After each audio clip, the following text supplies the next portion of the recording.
ছাত্রছাত্রীবৃন্দ, আমি আবার আজকে তোমাদের সামনে উপস্থিত হয়েছি আমার পরবর্তী ভিডিও নিয়ে। আমি আশা করছি তোমরা এবং তোমাদের পরিবারের সবাই কুশলেই আছেন। আজকে আমি তোমাদের সামনে আলোচনা করব পঞ্চম অধ্যায়। অধ্যায়টির শিরোনাম হলো নিরপেক্ষ ন্যায় অনুমান। নিরপেক্ষ ন্যায় অনুমান।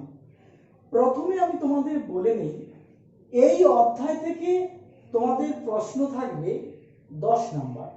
এই দেখো, এই কোণে লেখা আছে শর্ট অ্যান্সার টাইপ বা এসএকিউ, মানে শর্ট অ্যান্সার টাইপ হবে দুটি প্রশ্ন 1 নাম্বার করে।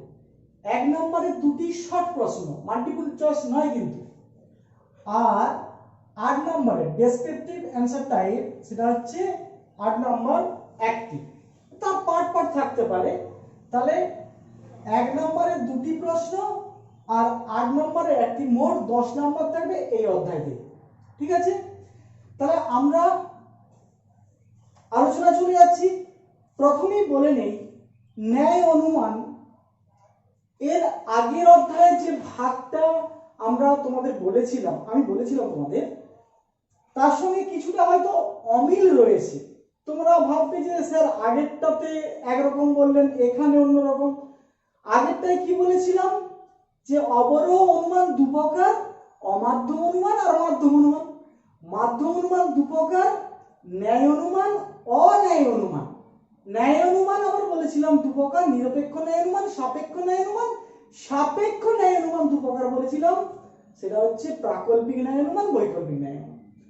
কিন্তু মনে রাখবে যে সম্বন্ধ অনুসারে ন্যায় অনুমানকে আবার দু ভাগে ভাগ করা হয়। কি কি সেগুলো? না, একটা হচ্ছে অমিশ্র ন্যায় অনুমান আর একটি হচ্ছে মিশ্র ন্যায় অনুমান। অমিশ্র ন্যায় অনুমান আবার 3 প্রকার, সেগুলি হচ্ছে নিরপেক্ষ ন্যায় অনুমান, প্রাকল্পিক ন্যায় অনুমান, বৈকল্পিক ন্যায় অনুমান। আর মিশ্র ন্যায় অনুমান 3 প্রকার, প্রাকল্পিক নিরপেক্ষ ন্যায় অনুমান, বৈকল্পিক নিরপেক্ষ ন্যায় অনুমান আর বিকল্প ন্যায় অনুমান। অনেক সময় তোমাদের শর্ট প্রশ্ন আসে, এই এসে টাইপ প্রশ্নের মধ্যে আসে, বা তোমরা টেস্ট পেপার বা কোশ্চেন ব্যাংকে পাবে যে অমিশ্র ন্যায় অনুমান কয় প্রকার ও কি কি, অথবা মিশ্র ন্যায় অনুমান কয় প্রকার ও কি কি। সেই জন্য এটা জানা দরকার। কিন্তু আমরা এই অধ্যায়ে আলোচনা করব, এইটি হচ্ছে আমাদের সিলেবাসের অন্তর্ভুক্ত, কিন্তু এই ভাগগুলি জানতে হবে। নিরপেক্ষ ন্যায় অনুমান আমরা আলোচনা করব, তোমরা এটা টুকে নাও।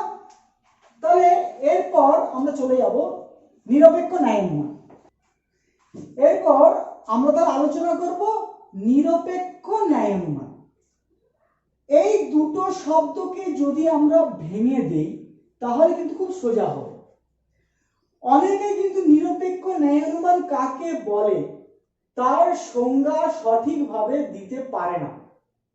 কিন্তু দেখো কত সোজা, আমাকে প্রথমে জানতে হবে ন্যায় অনুমান কাকে বলে, তারপরে তার সঙ্গে নিরপেক্ষ ন্যায় অনুমান কাকে বলে, নিরপেক্ষটা অ্যাড করলেই হবে। আগে আমি একটা উদাহরণ দিই তোমাদের, তাহলে তোমাদের বুঝতে সুবিধা হবে। সকল মানুষ হয় মরণশীল। রাম হয় মানুষ, রাম হয় মানুষ, অতএব রাম হয় মরণশীল। রাম হয় মরণশীল। এই যে উদাহরণটি নিলাম, এটি একটি নিরপেক্ষ ন্যায় অনুমানের উদাহরণ। এখন শুধু ন্যায় অনুমান কাকে বলে? না, হচ্ছে পরস্পরের সঙ্গে সম্পর্কিত দুটি আশ্রয় বাক্য থেকে সিদ্ধান্তটি নিশ্চিত হলে, অনিবার্যভাবে নিশ্চিত হলে, সেই মাধ্যম অনুমানকে বলা হয় ন্যায় অনুমান। তাহলে দেখো, এটা তো মাধ্যম অনুমানেরই ভাগ। নিরপেক্ষ ন্যায় অনুমান মানে হচ্ছে মাধ্যম অনুমান। কেন মাধ্যম অনুমান? এই যে একাধিক আশ্রয় বাক্য থেকে সিদ্ধান্ত, দুটি আশ্রয় বাক্য থেকে সিদ্ধান্ত পেয়েছি, তাই না? তাহলে শুধু ন্যায় অনুমান কাকে বলে? এক কথা মাথায় মনে রাখবে যে দুটি আশ্রয় বাক্য থেকে সিদ্ধান্তটি পাওয়া গেলে তাকে বলা হয় ন্যায় অনুমান। এক্সট্রা কি বলছি না, পরস্পরের সঙ্গে সম্পর্কিত দুটি আশ্রয় বাক্য থেকে অনিবার্যভাবে সিদ্ধান্ত নিশ্চিত হলে তাকে বলা হয় ন্যায় অনুমান।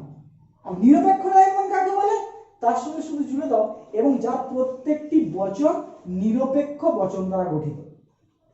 তোমরা বলবে নিরপেক্ষ বচন মানে ওই যে চারটি বচন হচ্ছে নিরপেক্ষ বচন, এ E I O, A E I O, এই চারটি নিরপেক্ষ বচন। তাহলে নিরপেক্ষ ন্যায় অনুমানের কি সংজ্ঞা হবে? যে মাধ্যম অনুমানের সিদ্ধান্তটি পরস্পর সম্পর্কিত দুটি আশ্রয় বাক্য থেকে অনিবার্যভাবে নিঃসৃত হয় এবং যার প্রত্যেকটি বচন নিরপেক্ষ বচন দ্বারা গঠিত হয় তাকে বলা হয় নিরপেক্ষ ন্যায় অনুমান। তাহলে এই নিরপেক্ষ ন্যায় অনুমানের যে অধ্যায়গুলো আছে তার প্রথমেই আছে যে নেচার অফ ক্যাটাগরিক্যাল সিলোজিজম, বা আমরা নিরপেক্ষ ন্যায়ের প্রকৃতিটা কি না। প্রকৃতি জানতে গেলে আমাকে প্রথমে এই সংজ্ঞাটা দিতে হবে, নিরপেক্ষ ন্যায়ের যে সংজ্ঞা বললাম, এরপর এর কিছু বৈশিষ্ট্য দিতে হবে। বৈশিষ্ট্য কি কি না, নিরপেক্ষ ন্যায় অনুমান এর বৈশিষ্ট্যগুলো আমি এখানে লিখছি, দেখো ছোট ছোট করে লিখছি। নিরপেক্ষ ন্যায় অনুমান এক প্রকার হচ্ছে মাধ্যম অনুমান, এক প্রকার মাধ্যম অনুমান। কেন না, এই যে দুটি আশ্রয় বাক্য থেকে সিদ্ধান্তটি পাওয়া গেছে, তাই নিরপেক্ষ ন্যায় অনুমান এক প্রকার মাধ্যম অনুমান। আচ্ছা, এখানে নিরপেক্ষ ন্যায় অনুমানে তিনটি বচন থাকে। দেখো, এইটি একটি বচন, এইটি একটি বচন, এইটি একটি বচন। এইটার নাম হচ্ছে প্রধান আশ্রয় বাক্য, এটির নাম হচ্ছে অপ্রধান আশ্রয় বাক্য, এটির নাম হচ্ছে সিদ্ধান্ত। তাহলে নিরপেক্ষ ন্যায় অনুমানে তিনটি বচন থাকে, সবার উপরে এটা থাকে প্রধান আশ্রয় বাক্য, তারপরে থাকে অপ্রধান আশ্রয় বাক্য, আর শেষেরটা সিদ্ধান্ত। তাহলে তিনটি বচন থাকে। এইবার আমরা লিখব যে তিনটি বচন তিনটি নিরপেক্ষ বচন হবে, নিরপেক্ষ বচন হবে। এই যে নিরপেক্ষ বচন মানে কি, এ ই আই ও চারটা নিরপেক্ষ বচন, এখানে তিনটেই এ বচন আছে, তাহলে এগুলো সব নিরপেক্ষ বচন দ্বারা গঠিত। এইটি একটি তার বৈশিষ্ট্য। আচ্ছা, এরপর বলছে যে নিরপেক্ষ ন্যায় অনুমানে তিনটি পদ থাকবে, তিনটি পদ থাকবে। সেগুলির নাম কি না, পক্ষপদ, সাধ্যপদ ও হেতুপদ। তাহলে তিনটি পদ, একটি নিরপেক্ষ ন্যায় অনুমানের তিনটি পদ। কোনটি কি পদ? আমি যখন এরপর এর গঠন, নিরপেক্ষ ন্যায়ের গঠন আলোচনা করব তখন আমি ডিটেলসে বলবো। তবু একবার বলছি, সিদ্ধান্তের যেটা উদ্দেশ্য স্থানে যে পদটি বসে থাকে সেটি পক্ষপদ, সিদ্ধান্তের বিধেয় স্থানে যেটা বসে থাকে সেটি সাধ্যপদ, আর যে পদটি দুটি আশ্রয় বাক্যে থাকে কিন্তু সিদ্ধান্তে থাকে না সেইটি হচ্ছে হেতুপদ। এখানে উদাহরণ হচ্ছে মানুষটা হচ্ছে হেতুপদ। তাহলে তিনটি পদ থাকবে। এরপর আমরা কি বলবো না, নিরপেক্ষ ন্যায় অনুমানের সিদ্ধান্তটি আশ্রয় বাক্যের থেকে বেশি ব্যাপক হবে না। সিদ্ধান্তটি হেতু বাক্যের বা আশ্রয় বাক্যের তুলনায় বেশি ব্যাপক নয়। এটা অবরোহের বৈশিষ্ট্য। আমি তো বলেছি প্রথম অধ্যায় থেকে অষ্টম অধ্যায় পর্যন্ত সব অবরোহ, সবারই একই বৈশিষ্ট্য। সিদ্ধান্ত কখনো আবর্তন বলো, বিবর্তন বলো, নিরপেক্ষ নয়, এরপরে প্রাকল্পিক নয়, বৈকল্পিক নয়, সবার ক্ষেত্রে একই, যে হেতু বাক্যের তুলনায় সিদ্ধান্ত অবরোযুক্তি কখনো বেশি ব্যাপক হবে না, কি হয় কম বা সমব্যাপক। তাহলে সিদ্ধান্তটি হেতু বাক্যের তুলনায় বেশি ব্যাপক নয়। আর একটা লিখবো, এখানে নিরপেক্ষ ন্যায় অনুমানে বস্তুগত সত্যতা লক্ষ্য করা হয় না। কি করা হয় না, আকারগত সত্যতা লক্ষ্য করা হয়। এখন তোমাদের প্রশ্ন হবে যে বস্তুগত সত্যতা কি বা আকারগত সত্যতা কি। এখানে কিন্তু বস্তুগত সত্যতার উপর গুরুত্ব দেওয়া হয় না। বস্তুগত সত্যতা কি, একটি বচনে বা একটি বাক্যে যা বলা হয় তার সাথে যদি বাস্তব জগতের মিল থাকে সেটাকেই বলা হয় সত্যতা বা বস্তুগত সত্যতা। আমি যদি বলি যে অযোধ্যা পাহাড় পুরুলিয়া জেলায় অবস্থিত, এটা সত্য, এটা বস্তুগত সত্য। আকারগত সত্যতা মানে কি, দেখো আবর্তনে তোমরা এর আগে দেখেছো তার 4টে নিয়ম আছে, বিবর্তনে তার আলাদা 4টে নিয়ম আছে, এরও আমরা পরবর্তীকালে এরও 10টা নিয়ম থাকবে, আমরা আলোচনা করবো পরের ভিডিওতে। তাহলে এই যে নিয়মগুলো প্রত্যেকটি অবরোধ যুক্তির নিজস্ব কিছু কিছু, কারো 4টে, কারো 2টো, কারো 3টে, কারো 5টা এভাবে নিয়ম আছে। সেই নিয়মগুলি মেনে চললে তাকেই বলা হয় আকারগত বৈধতা। তো এখানে এই লাইনটাতে কি বলা হয়েছে, নিরপেক্ষ ন্যায় অনুমানের এই বচনে কি বলা হয়েছে সেটা বাস্তবে সত্য না মিথ্যা ভাবার কোনো দরকার নেই। এখানে বস্তুগত সত্যতা লক্ষ্য করা হয় না বা এর উপর গুরুত্ব দেওয়া হয় না। কিসে গুরুত্ব আরোপ করা হয়, আকারগত সত্যতার উপর, মানে এর যে নিয়ম আছে সেই নিয়মগুলি মানছে কিনা। তাহলে দেখো আমরা নিরপেক্ষ ন্যায় অনুমানের যে নেচার, তার যে প্রকৃতি, সেটা আমরা আলোচনা করলাম। প্রথমে নিরপেক্ষ ন্যায় অনুমানের সংজ্ঞা, তারপর এখানে 7টি আমি বৈশিষ্ট্য বললাম। কি কি না, নিরপেক্ষ ন্যায় অনুমান এক প্রকার মাধ্যম অনুমান, কারণ এখানে আশ্রয়বাক্যের সংখ্যা 2টি রয়েছে। এখানে 3টি বচন থাকে, এইটি একটি বচন, এটি একটি বচন, এটি একটি বচন, এটার নাম প্রধান আশ্রয়বাক্য, এটি অপ্রধান আশ্রয়বাক্য, এটি সিদ্ধান্ত। 3টি বচন। আচ্ছা, 3টি বচনেই বচন 3টি নিরপেক্ষ বচন হবে, এ ই আই ও এই 4টের মধ্যে হবে। এখানে 3টে এ বচন আছে, ঠিক আছে। তারপরে বলা হয়েছে কি না, 3টি পদ থাকবে, পক্ষপদ, সাধ্যপদ, হেতুপদ। সিদ্ধান্তের উদ্দেশ্য পক্ষপদ, বিধেয়তা সাধ্যপদ, আর যে পদটি 2টি আশ্রয়বাক্যে থাকে সিদ্ধান্তে থাকে না তাকে হেতুপদ বলা হয়। তারপরে বলা আছে সিদ্ধান্তটি, নিরপেক্ষ ন্যায় অনুমানের সিদ্ধান্তটি হেতুবাক্যের থেকে বেশি ব্যাপক হবে না। আর শেষে বললাম যে এখানে আকারগত সত্যতার উপর গুরুত্ব দেওয়া হয়। এই বৈশিষ্ট্যগুলো জানতে হবে। অনেক সময় প্রশ্ন আসে নিরপেক্ষ ন্যায় অনুমান কাকে বলে, এর বৈশিষ্ট্যগুলো কি কি, তখন তুমি এটা সংজ্ঞা দেবে, সংজ্ঞা দেওয়ার পর বৈশিষ্ট্যগুলো দিলেই তোমাদের উত্তরটি সঠিক হয়ে যাবে। এরপর আমরা আলোচনা করব নিরপেক্ষ ন্যায় অনুমানের গঠন। তো গঠনটা আলোচনা করতে গেলে আমাদেরকে প্রথমেই জানতে হবে যে একটি নিরপেক্ষ ন্যায় অনুমানে কটি বচন থাকে না, একটি নিরপেক্ষ ন্যায় অনুমানে 3টি বচন।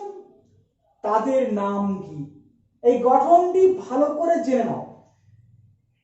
না, তাদের নাম হচ্ছে, এটির নাম হচ্ছে প্রধান আশ্রয় বাক্য, তারপরে যেটি থাকে তার নাম হচ্ছে অপ্রধান আশ্রয় বাক্য, আর শেষে যেটা থাকে তার নাম হচ্ছে সিদ্ধান্ত। তাহলে আমি এখানে লিখতে পারি প্রধান আশ্রয় বাক্য, প্রধান আশ্রয় বাক্য। আচ্ছা, এটা আমি লিখবো অপ্রধান আশ্রয় বাক্য বা হেতু বাক্য, আর এটা হচ্ছে সিদ্ধান্ত। ঠিক আছে, তাহলে আমি কি আলোচনা করছি, নিরপেক্ষ ন্যায় অনুমানের গঠন। গঠনটা কি বলছে, প্রথমেই জানতে হবে যে 3টি বচন থাকে, প্রধান আশ্রয় বাক্য, অপ্রধান আশ্রয় বাক্য, সিদ্ধান্ত। ঠিক আছে, এবং প্রত্যেকটা বচন, যেটা নেচারে বলেছি এখানেও বলছি, প্রত্যেকটি বচন নিরপেক্ষ বচন দ্বারা গঠিত হবে, এটা এখানে বলতে হবে গঠনে।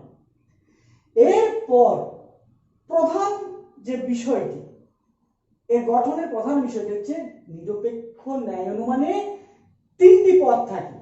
এই পদগুলো পরিষ্কার ভাবে জানতে হবে। পদগুলোর নাম কি, 3টি পদ, 3টি পদ থাকবে। পদগুলোর নাম হচ্ছে পক্ষপদ, তারপর হচ্ছে সাধ্যপদ, সাধ্যপদ, তারপর হচ্ছে হেতুপদ। এখন এইগুলি, এই পদগুলি কাকে বলে? আমি একটু আগে বলেছিলাম, আবারও বলছি, সিদ্ধান্তের, এটি হচ্ছে সিদ্ধান্ত, সিদ্ধান্তের উদ্দেশ্য স্থানে যাই থাকবে, রাম হোক, শ্যাম হোক, হরি হোক, কবি হোক, দার্শনিক হোক, যাই থাকুক, সিদ্ধান্তের উদ্দেশ্য স্থানে যে পদটি বসে থাকবে সেটি হবে পক্ষপদ। আর পক্ষপদ কোথায় থাকে? এইখানে একটা কথা বলে নেই, এই যে বললাম যে একটি নিরপেক্ষ ন্যায় অনুমানের তিনটি পদ থাকবে, প্রত্যেকটা পদ কিন্তু দুবার করে থাকে। দেখো তোমরা, দেখো রাম দুবার আছে, মানুষ দুবার আছে, মরণশীল দুবার আছে। আরো একটা জিনিস জানতে হবে এখানে, পরে সেটা কাজে লাগবে, যে একটি নিরপেক্ষ ন্যায় অনুমানের তিনটি পদ থাকবে, প্রতিটি পদ দুবার করে থাকবে এবং দুবার একই অর্থে তাকে থাকতে হবে, সেম অর্থে থাকতে হবে। ঠিক আছে? এবারে এই যে তিনটি পদ, পক্ষ, সাধ্য, হেতু, প্রত্যেকটা পদ দুবার করে আছে, রাম রাম, মরণশীল মরণশীল, মানুষ মানুষ। এবার আমি পক্ষপদ কোনটা বলবো না, সিদ্ধান্তের উদ্দেশ্য স্থানে যা যা থাকবে সেই পদটি কিন্তু পক্ষপদ। অনেক লেখকের সংজ্ঞায় দেওয়া আছে যে পক্ষপদ কাকে বলে, না সেই উদ্দেশ্য কাকে বলে সেই ডেফিনেশনটাই দেওয়া আছে। যার সম্বন্ধে কিছু বলা হয়, যার সম্বন্ধে কিছু বলা হয়, এই যে রাম হয় মরণশীল, যে সিদ্ধান্ত, যার সম্বন্ধে বলা হয়, এখানে রামের সম্বন্ধে বলা হচ্ছে, এই রামটি হচ্ছে পক্ষপদ। তোমরা যদি আমায় প্রশ্ন করো স্যার অন্য কোনো ভাবে দেওয়া বলা যাবে না পক্ষপদ কাকে বলে, এটুকু লিখলেও হবে, পরীক্ষকরা নাম্বার নিশ্চয়ই দেবেন। সেটা হচ্ছে সিদ্ধান্তের উদ্দেশ্য পদের জায়গায় যে উদ্দেশ্য স্থানে যে পদটি বসে থাকে সেটাই হচ্ছে পক্ষপদ, এটা লিখলেও হবে। পক্ষপদটি সিদ্ধান্তের উদ্দেশ্য পদে থাকবেই, ওটাই হচ্ছে চেনার লক্ষণ পক্ষপদ। আর কোথায় থাকবে? অপ্রধান আশ্রয় বাক্যে থাকবে। দেখো এখানে বোঝাচ্ছিলাম। এখন প্রশ্ন হলো যে তোমরা হয়তো আমায় বলবে যে স্যার এই সিদ্ধান্তের উদ্দেশ্যটি পক্ষপদ, তাহলে এই পদটা কি সবসময় অপ্রধান আশ্রয় বাক্যের উদ্দেশ্য স্থানে বসবে? না, কোনো নিশ্চয়তা নেই। এই পদটি এই লাইনে থাকবে, সেটা এখানেও থাকতে পারে, এখানেও থাকতে পারে। তোমরা বলো আমরা বুঝবো কি করে? এই তো সিদ্ধান্তের উদ্দেশ্যটা একটা ফিক্সড, সিদ্ধান্তের উদ্দেশ্য পদই হচ্ছে পক্ষপদ। এবার এগুলো সবই তো তোমাকে বাক্যে দেওয়া থাকবে, তুমি যখন সাজাবে বচনে আনবে দেখবে কোনো ক্ষেত্রে হয়তো এই পক্ষপদটা বিধেয় স্থানে আছে, কোথাও দেখবে উদ্দেশ্য স্থানে আছে। মোট কথা অপ্রধান আশ্রয় বাক্যে পক্ষপদ থাকে আর সিদ্ধান্তের উদ্দেশ্য স্থানে থাকে। অপ্রধান আশ্রয় বাক্যে পক্ষপদ থাকে বলে অপ্রধান আশ্রয় বাক্যের অপর নাম পক্ষ আশ্রয় বাক্য। এই জন্য অপ্রধান আশ্রয় বাক্যের অপর নাম হচ্ছে পক্ষ আশ্রয় বাক্য বা হেতু বাক্য। তেমনি ভাবে প্রধান আশ্রয় বাক্যে হেতু আমরা সাধ্যপদ কিভাবে চিনব না, সিদ্ধান্তের যেটা বিধেয় পদ রয়েছে সেটাই হচ্ছে সাধ্যপদ। কোন কোন লেখক বলছেন যে উদ্দেশ্য সম্বন্ধে যা কিছু বলা হয় সেটাই সাধ্যপদ, মানে বিধেয় যে ডেফিনেশন সেটাই। বা আমরা যদি এটাও বলি যে কোনো একটি নিরপেক্ষ ন্যায় অনুমানের সিদ্ধান্তের বিধেয় স্থানে যে পদটি থাকে সেটিকে বলা হয় সাধ্যপদ। এইবারে সাধ্যপদটি আরেকটি জায়গায় থাকে, সেটি হচ্ছে প্রধান আশ্রয় বাক্যে। তো প্রধান আশ্রয় বাক্যে কোথায় থাকে? সে কি সবসময় বিধেয় থাকবে? কোনো গ্যারান্টি নেই। সে এই মানে এই জায়গাটা তার ফিক্সড, সিদ্ধান্তের বিধেয় স্থানে সাধ্যপদ থাকবে বা বিধেয় পদটাই সাধ্যপদ। এবার এই সাধ্যপদটি প্রধান আশ্রয় বাক্যে থাকবে, কিন্তু সেটা উদ্দেশ্য স্থানেও থাকতে পারে, বিধেয় স্থানেও থাকতে পারে। এই লাইনে থাকবে, কিন্তু সেটা উদ্দেশ্য পদের জায়গায় থাকতে পারে, বিধেয় পদের জায়গায় থাকতে পারে। তো যেহেতু প্রধান আশ্রয় বাক্যে সাধ্যপদ অবস্থান করে, সেই জন্য প্রধান আশ্রয় বাক্যের অপর নাম হচ্ছে সাধ্য আশ্রয় বাক্য বা সাধ্য হেতু বাক্য। ঠিক আছে? সিদ্ধান্তে অন্য কিছু নাম নেই, সিদ্ধান্ত। তাহলে তিনটি পদ, এটা হচ্ছে গঠন, নিরপেক্ষ ন্যায় অনুমানের গঠন। তিনটি পদ, পক্ষপদ, সাধ্যপদ হেতুপদ। এরপর আমরা যাব হেতুপদ। হেতুপদ কি করে চিনব, বোঝার উপায় কি? না, হেতুপদ যে পদটা একটু সোজা, যে পদটি দুটি আশ্রয় বাক্যে সাধারণভাবে উপস্থিত থাকে, যেটা তোমরা ইংরেজিতে বলো কমন। দুটি আশ্রয় বাক্যে, প্রধান আশ্রয় বাক্যে এবং অপ্রধান আশ্রয় বাক্যে যে পদটি উপস্থিত থাকে, সিদ্ধান্তে অনিবার্যভাবে অনুপস্থিত থাকে। হেতুপদটি দুটি আশ্রয় বাক্যে উপস্থিত থাকবে কিন্তু সিদ্ধান্তে থাকবে না, অনিবার্যভাবে অনুপস্থিত থাকবে। দেখো এখানে মানুষ প্রধান আশ্রয় বাক্যে উপস্থিত আছে, অপ্রধান আশ্রয় বাক্যে উপস্থিত আছে, কিন্তু দেখো সিদ্ধান্তে নেই। এটি হচ্ছে হেতুপদ। তাহলে আমরা তিনটি পদ ভালোভাবে চিনলাম, তাহলে নিরপেক্ষণের গঠনটা বুঝলাম। হেতুপদ কি অনেক সময় 1 নম্বরের শর্ট প্রশ্ন এসে থাকে, সেক্ষেত্রে কি লিখব, বা যদি বেশি নম্বর 2 নম্বর 3 নম্বর বাই চান্স আসবে না, তবুও বলছি হেতুপদ সম্বন্ধে যদি কিছু থাকে তাহলে আমাকে লিখতে হবে যে একটি নিরপেক্ষ ন্যায় অনুমানে 3টি পদ থাকে, পক্ষপদ, সাধ্যপদ, হেতুপদ। যে পদটি প্রধান আশ্রয় বাক্যে উপস্থিত থাকে এবং অপ্রধান আশ্রয় বাক্যে উপস্থিত থাকে কিন্তু সিদ্ধান্তে অনিবার্যভাবে অনুপস্থিত থাকে, সেই পদটিকে বলা হয় হেতুপদ বা মিডল টার্ম। এখন প্রধান আশ্রয় বাক্যে হেতুপদ কোন পদের সঙ্গে থাকে? সাধ্যপদের সঙ্গে। কারণ আমরা আগেই জেনেছি প্রধান আশ্রয় বাক্যে সাধ্যপদ থাকে বলে তার অপর নাম হচ্ছে সাধ্য আশ্রয় বাক্য। তাহলে প্রধান আশ্রয় বাক্যে কি কি পদ থাকবে বলো তো তোমরা? প্রধান আশ্রয় বাক্যে কি কি পদ থাকবে? না, সাধ্য প্লাস হেতু। অপ্রধান আশ্রয় বাক্যে তেমনি থাকবে পক্ষপদ প্লাস হেতুপদ। তাহলে হেতুপদ প্রধান আশ্রয় বাক্যে সাধ্যপদের সঙ্গে উপস্থিত থাকে, অপ্রধান আশ্রয় বাক্যে পক্ষপদের সঙ্গে উপস্থিত থাকে। এই দুটি আশ্রয় বাক্যে দুটি পদের সঙ্গে উপস্থিত থেকে ওই দুটি পদের মধ্যে একটি সম্পর্ক স্থাপন করে যা সিদ্ধান্তে প্রতিফলিত হয়। এটাই হচ্ছে হেতুপদের কাজ। হেতুপদের কাজ হচ্ছে পক্ষপদ এবং সাধ্যপদের মধ্যে একটি সম্পর্ক স্থাপন করা যেটা সিদ্ধান্তে প্রতিফলিত হয়। ঠিক আছে, আজ এই পর্যন্ত। তোমরা যাতে সমস্ত ভিডিওগুলি পাও সেজন্য অবশ্যই সাবস্ক্রাইব করবে আর লাইক করতে ভুলো না।